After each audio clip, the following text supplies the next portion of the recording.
Okay, so how are you? Good.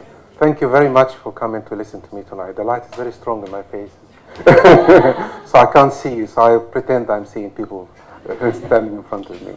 Okay, I'm very grateful that I got this opportunity to talk about this subject.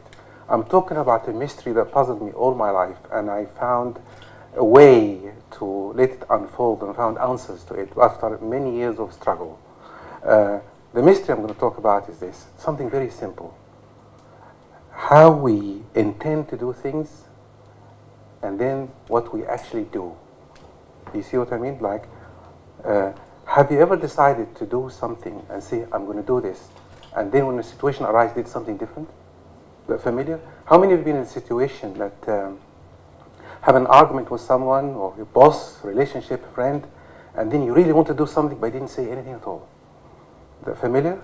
And afterwards, you realize you were right. Okay. The whole thing was inspired for me many years ago when I used to work a different job before this job I'm doing now. And I was working for a company, and my boss was a little bit hard. And he was kind of bullying me a lot, asking me to do this and to do this and to do this and to do this. And I was always following him with a very nice smile on my face. And deep in my heart, I hated him. Then I thought maybe I should do something about that. What did I do? I went and did a seminar about being assertive. Spent a lot of money. I bought some books. I spent all night rehearsing. He's going to ask me to do this, and I'm going to do that. He asked me to do this, and I'm going to do that. And I did all these exercises all night and prepared myself so well. Okay? And then I go to work on Monday, walked in very confident, and I'm just waiting. And he said, Menis, do this. Big smile on my face. Yes, of course. Is that familiar? Have you ever thought, yes, when I go home, I'm just going to tell her this. Yes, I'm going to tell her. And I go home, yeah, hi, how are you? Now, have you noticed like there's the two parts of us? Like two people? And we keep doing something, and then I go home and say, why did I do that? I'm never, ever going to do it again. And then I do it again. I do it again. You know, my latest, the last one that really pushed me over the edge was, I bought this book about the power of now, to be here now, and to be present. Because I have a tendency to kind of sometimes fantasize and daydream, you know. So I was sitting on the ground, and I said, now I'm going to be very present in the moment. I watch the stations, the door open and close. People, I'm here now, and I miss the station. See, it seems like we live in two different worlds. I decide to do something, but then my actions are very different. What's going on here? Can I have the flip chart, please? Now,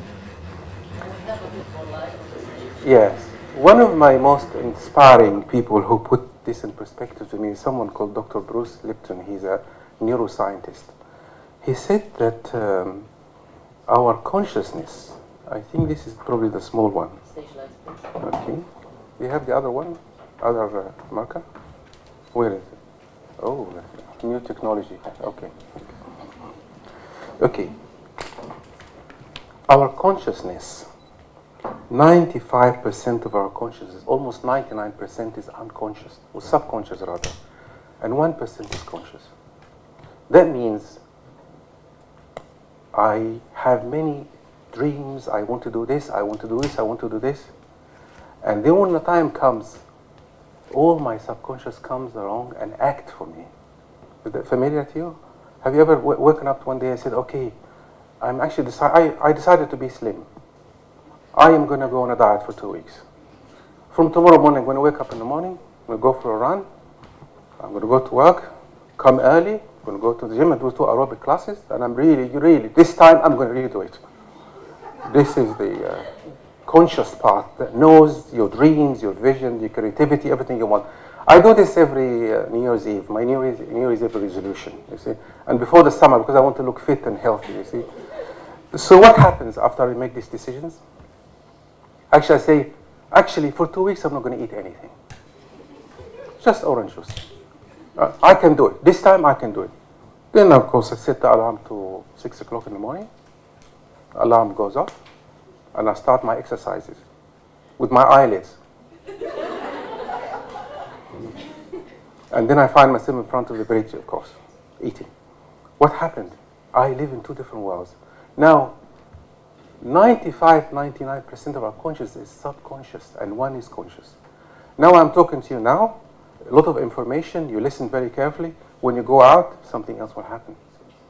Because we are organized by our subconscious.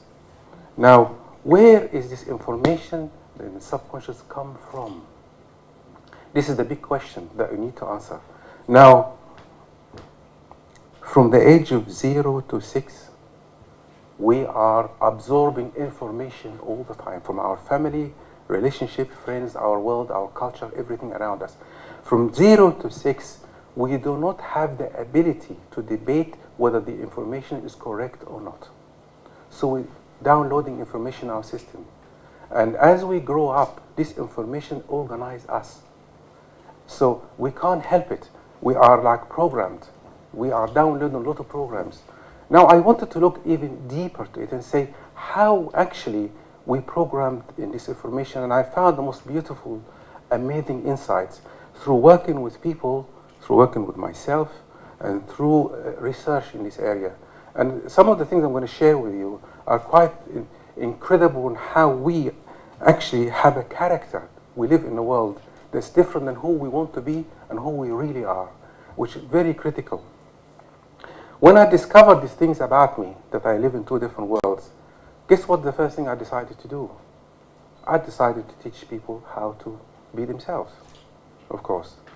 And what I didn't realize is I'm trying to do it for myself, but which is great. Now I realize I'm doing that. So it's been a great journey for me to learn about me and also learn about other people in my journey. Now the journey started like this through my research and working with people. Like I'm going to draw a heart here. This heart represents you, for example. And I'll tell you why I draw this heart. Okay. Now, our journey begins before we are born. Before we're born.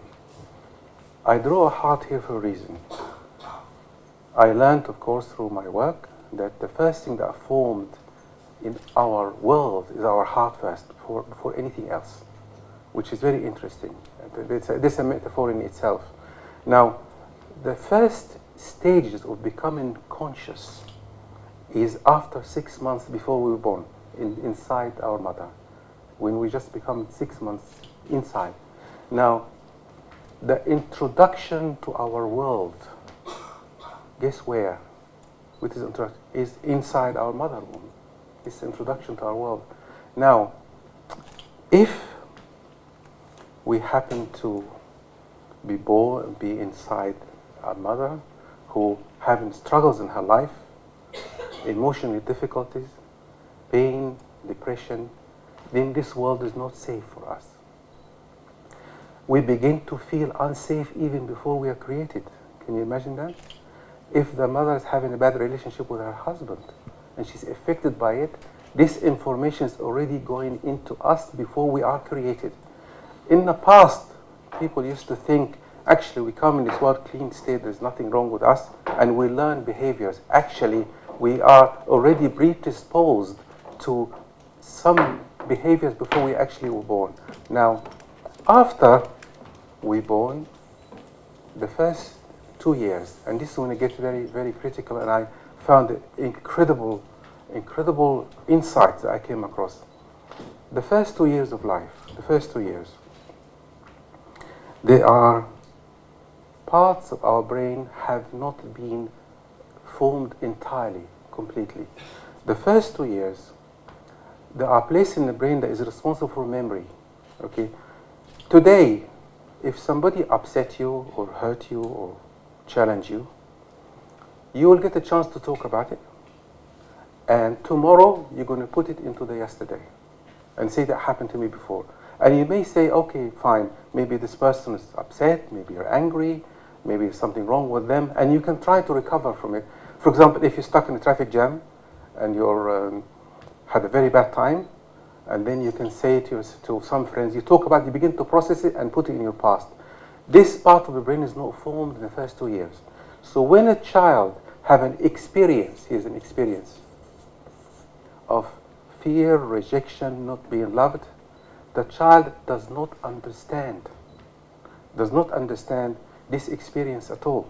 So the first reaction the child will have is fear.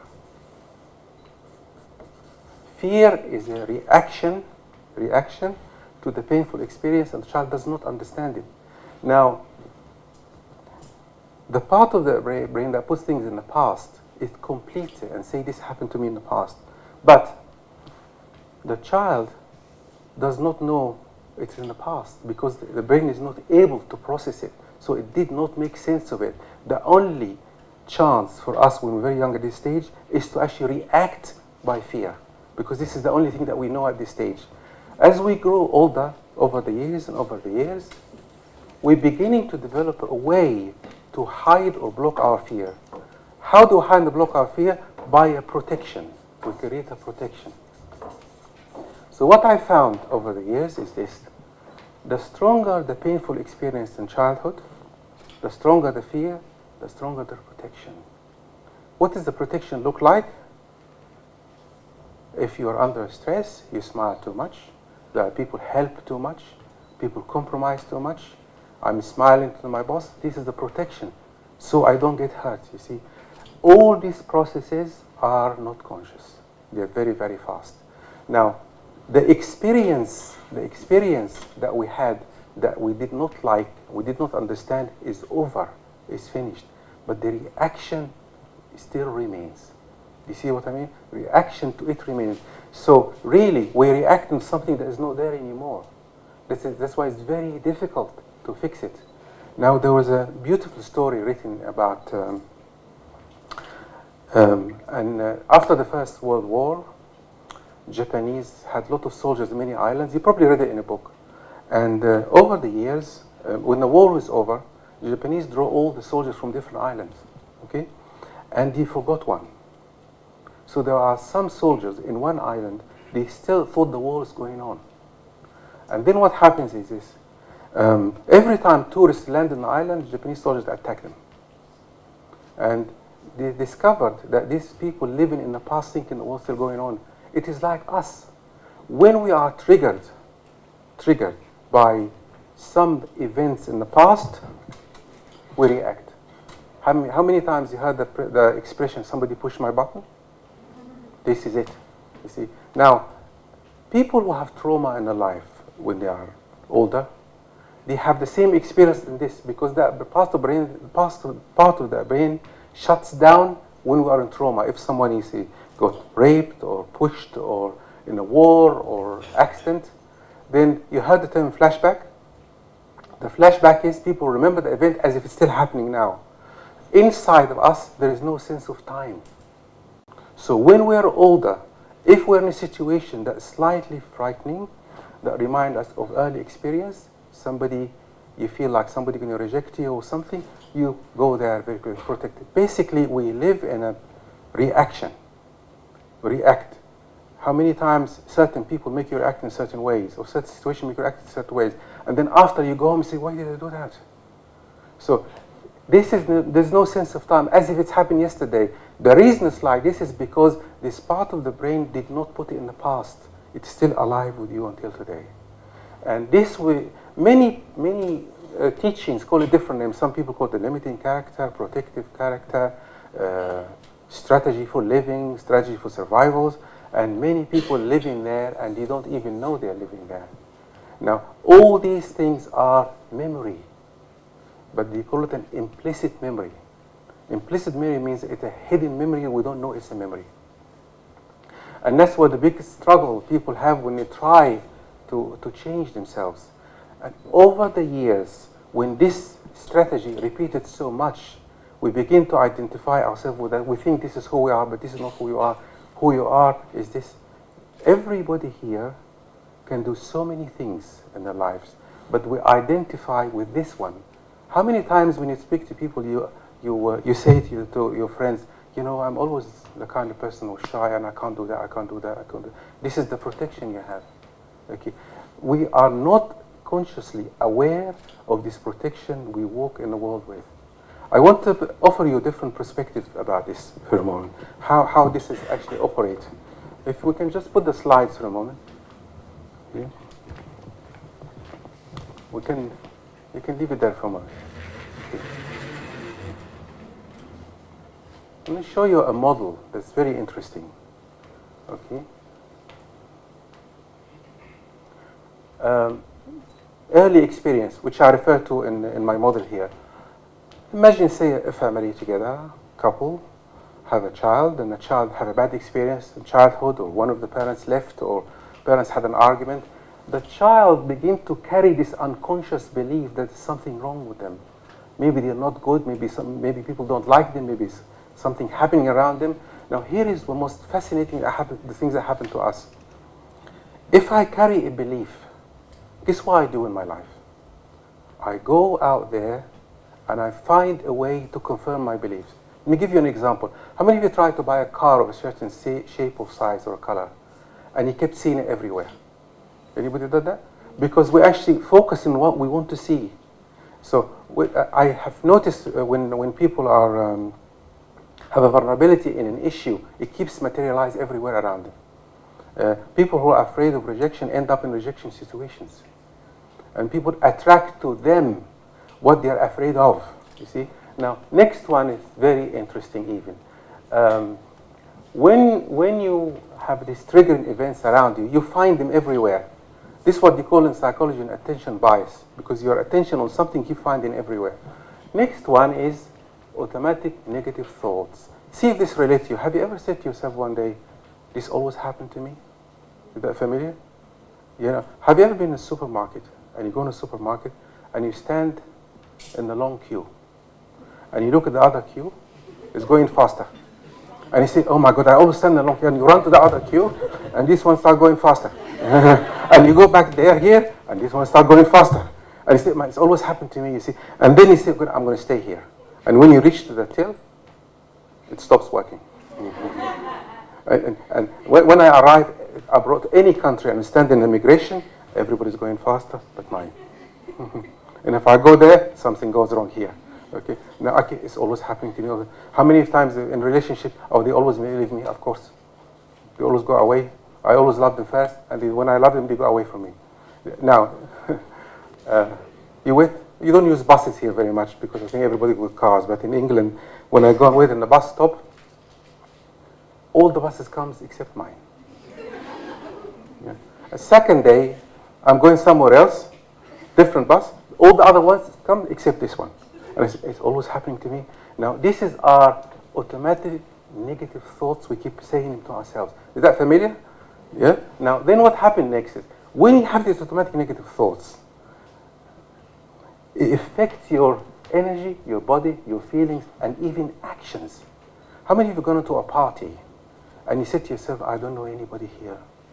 Maybe I'm a little shy, and you stand in a certain way, and you look like this, and nobody talks to you, and then you walk out of the party and say, of course, I'm shy, nobody talks to me.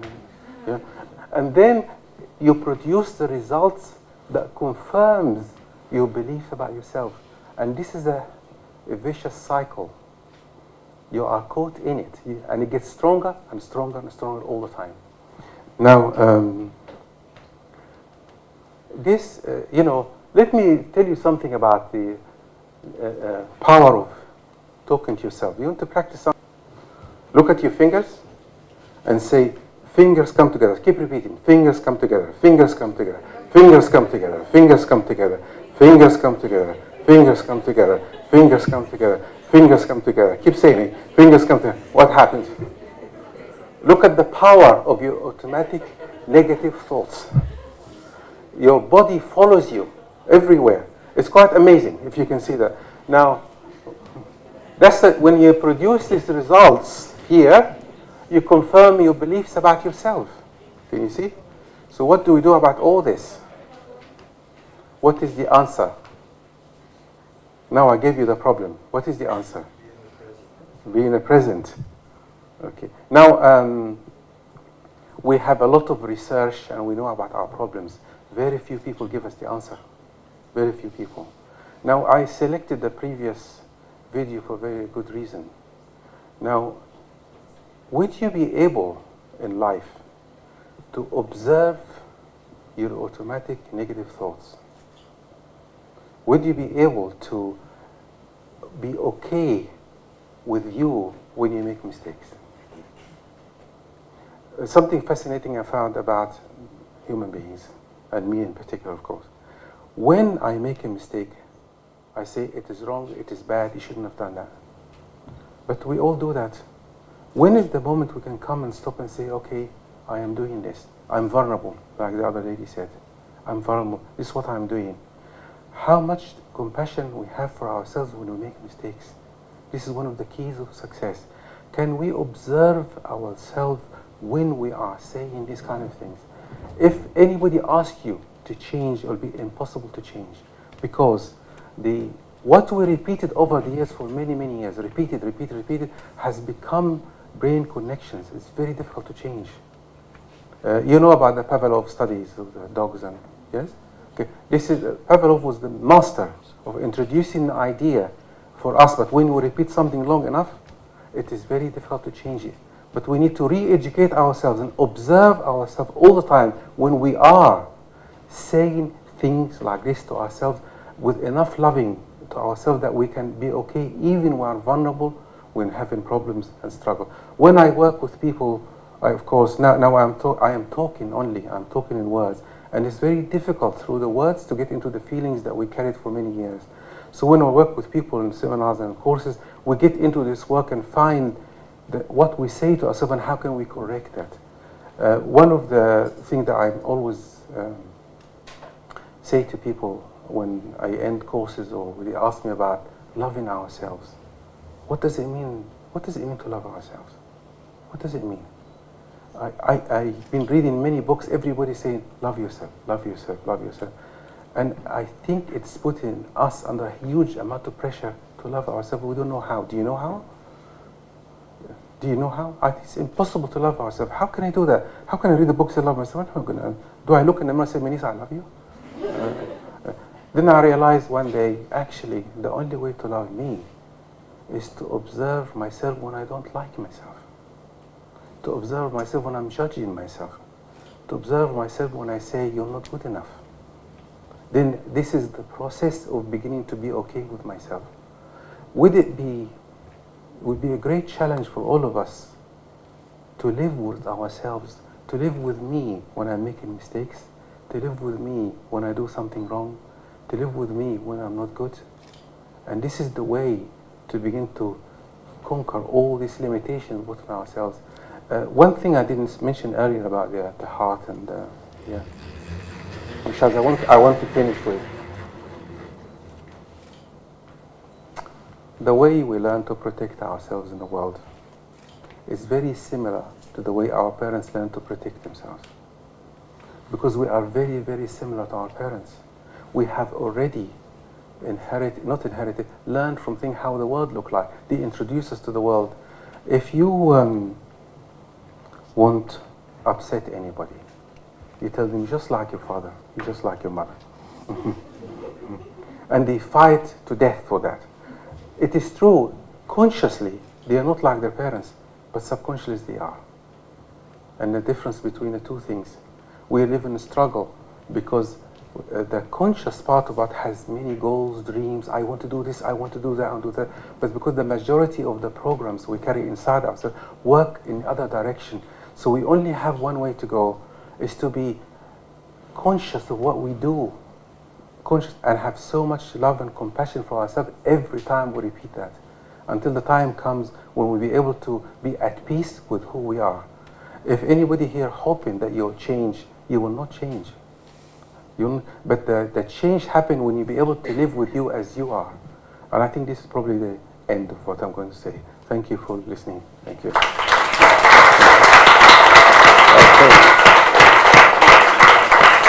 Thank you very much. Thank you. Well, the time for the question and answer has arrived.